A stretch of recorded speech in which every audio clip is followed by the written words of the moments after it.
Jeudi 28 mai 2026, direction la Belgique, où les Léopards poursuivent leur préparation dans une ambiance à la fois studieuse et tendue. Deuxième journée d'entraînement pour les hommes de Sébastien Desabre, avec toutefois une absence qui continue d'alimenter les interrogations, celle de Brian Sipenga, toujours absent du rassemblement de la sélection congolaise. Pendant ce temps, le groupe déjà présent travaille activement en vue des 2 rencontres amicales prévues au mois de juin. Le 3 juin, la République démocratique du Congo affrontera le Danemark avant de se mesurer au Chili le 9 juin en Espagne. 2 tests importants pour les Léopards dans leur préparation des prochaines échéances internationales.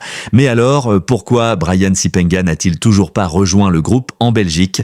Dans cette édition, nous allons vous apporter des explications claires sur cette situation qui fait beaucoup parler. Autre sujet majeur de cette actualité, la Fédération congolaise de Football Association. Le nouveau président de la FECOFA, Vero Mosingo Omba, a été reçu par le président de la République, Félix-Antoine Tshisekedi. Au cœur des échanges, les grands défis du football congolais, transport des clubs, sécurité dans les stades, développement des ligues locales et formation des jeunes. Plusieurs dossiers urgents ont été évoqués. Nous reviendrons également sur le marché des transferts en Europe avec un focus particulier sur la jeune pépite congolaise Gaël Moukiaou. Le jeune milieu attire désormais l'attention de plusieurs clubs européens qui souhaitent obtenir ses services dans les prochains mois. Abonnez-vous dès maintenant, partagez cette vidéo et laissez vos réactions en commentaire. Ici, nous parlons football avec passion et précision. Place maintenant à l'équipe nationale congolaise. Depuis Liège, les Léopards poursuivent leur stage de préparation avant les prochaines échéances internationales. Avant de penser à la Coupe du Monde, la RDC devra d'abord disputer 2 matchs amicaux de haut niveau. Le premier face au Danemark le 3 juin, puis un deuxième rendez-vous très attendu contre la sélection chilienne le 9 juin en Espagne. Plusieurs cadres sont déjà présents au rassemblement. Yohan Wissa, Cédric Bakambu et plusieurs autres internationaux participent normalement aux séances d'entraînement. Les gardiens sont eux aussi déjà à pied d'œuvre. Mathieu Epolo, Lionel Mpazi ainsi que Timothy Fayulu sont visibles avec le groupe. Mais une absence continue de retenir l'attention, celle de Brian Sipenga. Selon les informations disponibles, le joueur ne devrait pas rejoindre immédiatement la sélection congolaise. Son club, le FC Castellón, actuellement engagé dans une période décisive de la saison en 2e division espagnole, refuse pour l'instant de le libérer. Le club joue gros dans cette dernière ligne droite du championnat. Un match capital est prévu ce dimanche, avec à la clé la possibilité pour le FC Castellón de viser une montée en 1re division espagnole la saison prochaine. Une situation qui explique la position du club concernant l'international congolais. Malgré cette absence, les entraînements se poursuivent normalement du côté de la Belgique. Une nouvelle séance est d'ailleurs programmée dans la soirée afin de continuer la préparation tactique et physique du groupe. À ce sujet, félicitations au sélectionneur Sébastien Desabre pour le travail et la discipline observée au sein du groupe des Léopards.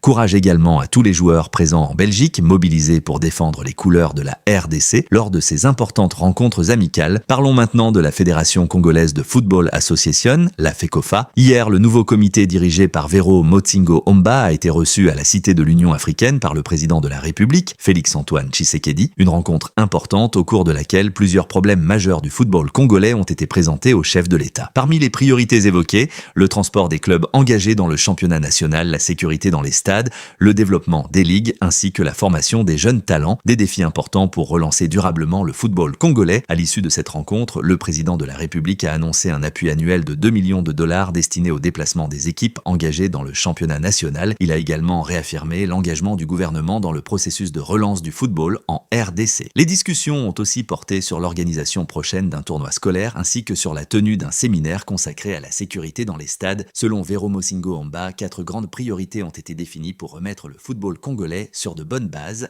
L'un des points les plus importants évoqués lors de cette rencontre, c'est la volonté d'utiliser les provinces comme de véritables leviers de développement du football congolais. L'objectif est clair, renforcer le football à la base à travers tout le pays. Pour cela, des directeurs techniques provinciaux seront progressivement mis en place afin d'encadrer et développer les jeunes talents dans chaque province. Un projet qui semble avoir retenu toute l'attention du président de la République, notamment autour du futur championnat scolaire national. Selon Vero Mosingo Omba, le président Félix-Antoine Tshisekedi a particulièrement apprécié cette initiative destinée à détecter et accompagner les jeunes talents dès le milieu scolaire. Un soutien matériel conséquent aurait même été promis pour accompagner ce projet ambitieux. Autre soulagement pour les clubs congolais, la question des déplacements. Le transport aérien représente aujourd'hui l'une des plus grandes difficultés budgétaires pour les équipes engagées dans le championnat national. Face à cette réalité, le gouvernement congolais a annoncé son engagement pour soutenir financièrement les déplacements des clubs. Une annonce accueillie avec beaucoup d'enthousiasme dans le monde du football congolais. Pour plusieurs observateurs, cette décision pourrait marquer un tournant important notamment dans l'organisation du championnat national. Dans cette émission, nous souhaitons bonne chance à Vero Motingo Omba, désormais officiellement président de la Fédération congolaise de Football Association. Élu pour un mandat de 4 ans, il aura la lourde responsabilité de conduire les réformes attendues par de nombreux passionnés du football congolais. Pendant plusieurs années, de nombreux joueurs locaux se sont sentis oubliés ou abandonnés par le système sportif national. Aujourd'hui, beaucoup espèrent enfin voir naître un nouveau souffle pour le football local avec davantage d'opportunités pour les jeunes talents évoluant au pays. Parlons maintenant du dossier Mercato qui attire déjà l'attention des supporters congolais, celui de Gaël Moukiaou. Le jeune milieu congolais réalise une saison remarquable en Europe sous les couleurs de Lille, en France. À seulement 21 ans, Gaël Moukiaou continue d'impressionner par sa progression et sa maturité dans le jeu et les convoitises commencent sérieusement à se multiplier autour du jeune léopard. Après l'intérêt évoqué du FC Barcelone, c'est désormais le club turc de Galatasaray qui suivrait de très près le dossier du milieu congolais. Selon plusieurs sources venues de Turquie, la valeur du joueur serait déjà estimée à environ 12 millions d'euros sur le marché des transferts.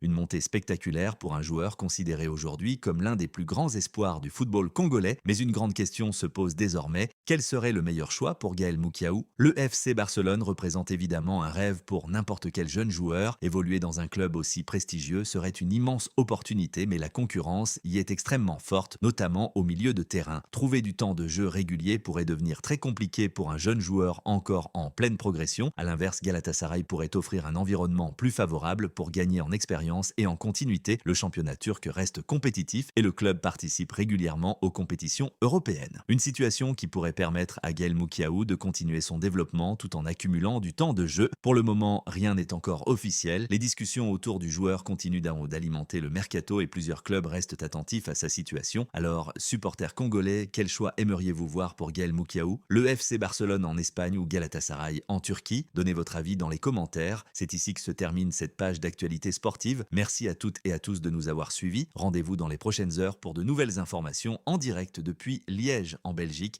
où les léopards poursuivent leur préparation avant leur 3e séance d'entraînement.